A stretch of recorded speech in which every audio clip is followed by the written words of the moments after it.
beyond barriers. The rain poured heavily over New York City as Chris Donovan, the only heir to the Donovan Enterprises, sat in his car outside a small bookstore. His eyes were fixed on the girl inside, Lily Carter. She was rearranging books on the shelf, completely unaware of his presence. Unlike the women in his high society circle, Lily was simple yet extraordinary. She had a fire in her eyes, a passion for life that Chris had never seen before. Chris had first met Lily 6 months ago when he had entered the bookstore by chance. He had been instantly drawn to her warmth and kindness. Over time, he found excuses to visit, buying books he never read just to see her smile. And somewhere in between those moments, he had fallen deeply in love. But there was a problem. His family, the Donovans, were one of the wealthiest families in the country, and they had expectations. His father, Richard Donovan, was grooming him to take over the business, and his mother had already picked a wealthy socialite for him to marry. When Chris finally gathered the courage to tell them about Lily, the reaction was exactly as he had feared. A girl who works in a bookstore? His mother had scoffed. "Chris, this is ridiculous." His father was harsher. "She's beneath you.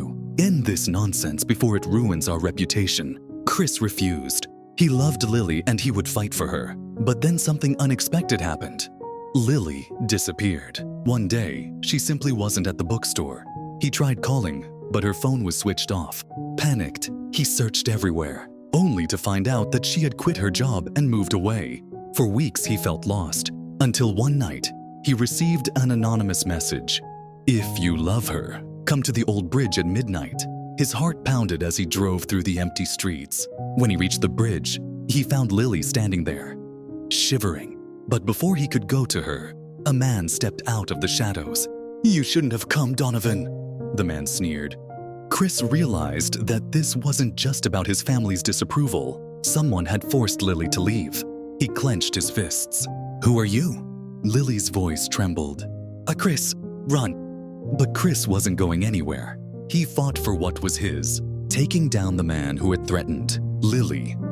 It turned out that his father had paid someone to scare her away, to make sure she stayed out of his life. When Chris confronted his parents, they were silent. He saw the guilt in his mother's eyes, the anger in his father's. "If you walk out of this house, you're no longer my son," his father warned. Chris didn't hesitate. Then so be it. He married Lily in a small ceremony, without the grand wealth and luxury he had grown up with. But for the first time in his life, he felt free. His father might have disowned him, but love had given him something money never could. True happiness. And in the end, that was all that mattered.